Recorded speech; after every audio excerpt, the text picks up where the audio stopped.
और 9 second news में अब बात दिल्ली में मचे सियासी घमासान से जुड़ी खबरों की। दिल्ली विधानसभा के सत्र का आज तीसरा दिन है। दिल्ली सेवा कानून पर होगी चर्चा। बीजेपी विधायकों ने कहा कि केजरीवाल सरकार भ्रष्टाचार के मामलों में घिरी है, इस पर होनी चाहिए सदन में चर्चा।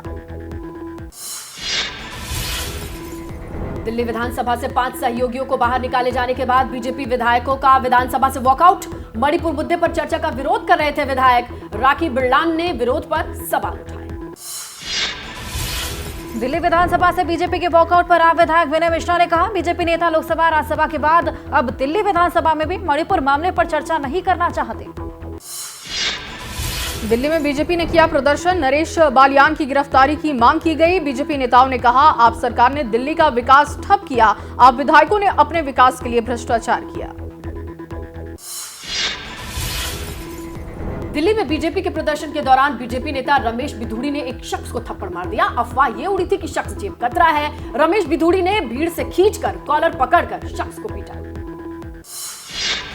केजरीवाल सरकार के खिलाफ बीजेपी विधायकों का दिल्ली में विरोध प्रदर्शन। काले कपड़े पहनकर सीएम दफ्तर के बाहर धरना। कहा, भ्रष्टाचार पर चर्चा चाहते थे लेकिन सत्ता पक्ष ने चर्चा नहीं होने दी। बीजेपी नेता सुधांशु त्रिवेदी ने कहा, अरविंद केजरीवाल ने फिर अपनी फ्रस्ट्रेशन निकालने के लिए सत्र बुलाया है। हमेशा की तरह इस बार भी इधर उधर की बात की लेकिन दिल्ली की बात नहीं की। अरविंद केजरीवाल का पीएम मोदी पर मणिपुर हिंसा पर चुप रहने का। कहा, पीएम कम से कम शांति की अपील तो कर सकते थे। जब भी देश में संकट आता है प्रधानमंत्री चुप्पी साध लेते हैं। दिल्ली बीजेपी अध्यक्ष वीरेंद्र सचदेवा का पलटवार। कहा, केजरीवाल ने दिल्ली विधानसभा को अपनी दूषित राजनीति का हिस्सा बनाया। घोटाले छुपाने के लिए राष्ट्रीय राजनीति की करते हैं बात। दिल्ली में आम आदमी पार्टी और बीजेपी के बीच सियासी तकरार जारी है। दिल्ली बीजेपी के नेताओं का आरोप, अरविंद केजरीवाल ने दिल्ली में विकास के सभी कार्यों को रोका है। दिल्ली विधानसभा में विपक्ष के नेता और भाजपा विधायक रामवीर सिंह बिधूड़ी ने कहा, दिल्ली विधानसभा में सिर्फ दिल्ली से जुड़े मुद्दों पर ही चर्चा हो सकती है। संसद में मणिपुर पर चर्चा हो चुकी है। बीजेपी नेता आरपी सिंह ने कहा, केजरीवाल को नरेश बालियान को बर्खास्त करना चाहिए। सीबीआई जांच की मांग करनी चाहिए, नहीं तो जारी रहेगा हमारा विरोध। दिल्ली को गैंगस्टर से छुड़वाना पड़ेगा। कांग्रेस ने भी खोला केजरीवाल सरकार के खिलाफ मोर्चा। भ्रष्टाचार का आरोप लगाते हुए दिल्ली कांग्रेस प्रदेश अध्यक्ष अनिल चौधरी ने एलजी से की मुलाकात। कहा, अधिकारी के विषय पर सवाल पूछते रहेंगे। आइए 9 सेकंड न्यूज में कोर्ट सुनवाई से जुड़ी कुछ अहम खबरों का रुख करते हैं। नूह में हिंसा के बाद मुस्लिम समुदाय की आर्थिक बहिष्कार की अपील का मामला। सुप्रीम कोर्ट करेगा सुनवाई। पिछली सुनवाई में कोर्ट ने भड़काऊ बयानों की शिकायतों की जांच के लिए कमेटी के गठन की बात कही। बिहार के जाति आधारित सर्वेक्षण मामले पर सुप्रीम कोर्ट में सुनवाई। पटना हाई कोर्ट ने सही करार दिया था सर्वे। पिछली सुनवाई में सुप्रीम कोर्ट ने सर्वे पर अंतरिम रोक लगाने से इनकार किया। मथुरा के बांके बिहारी मंदिर की जमीन को राजस्व अभिलेख में कब्रिस्तान दर्ज किए जाने का मामला। इलाहाबाद हाई कोर्ट ने कल हुई सुनवाई में नाराजगी जताई। रेवेन्यू रिकॉर्ड कोर्ट में तलब। 5 सितंबर को अगली सुनवाई।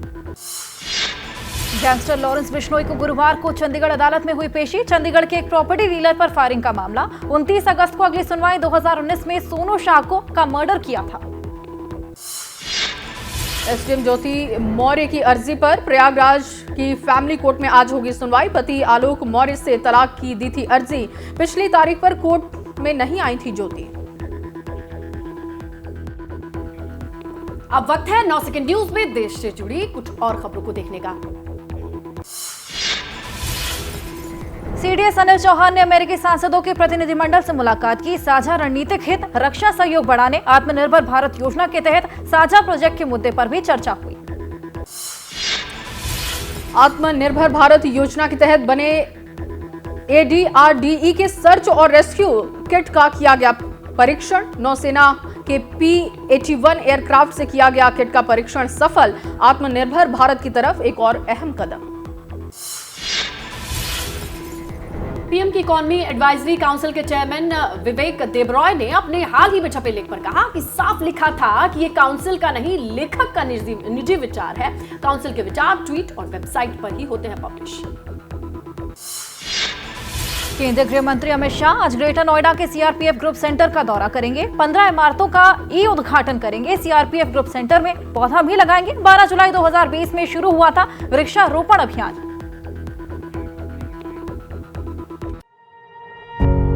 पत्रकारिता कोई इमोशन नहीं है, ना अपना कोई ज्ञान देना है और ना कोई विचार थोपना है। पत्रकारिता क्या है? पत्रकारिता का मतलब है सही जानकारी इकट्ठा करना और तथ्य बताना।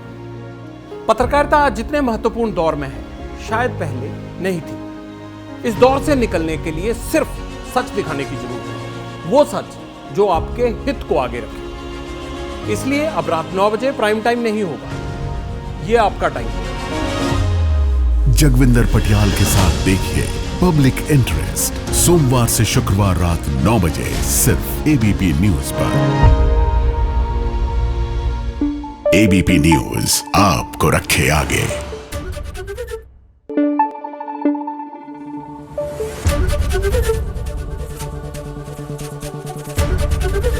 एबीपी न्यूज आपको रखे आगे।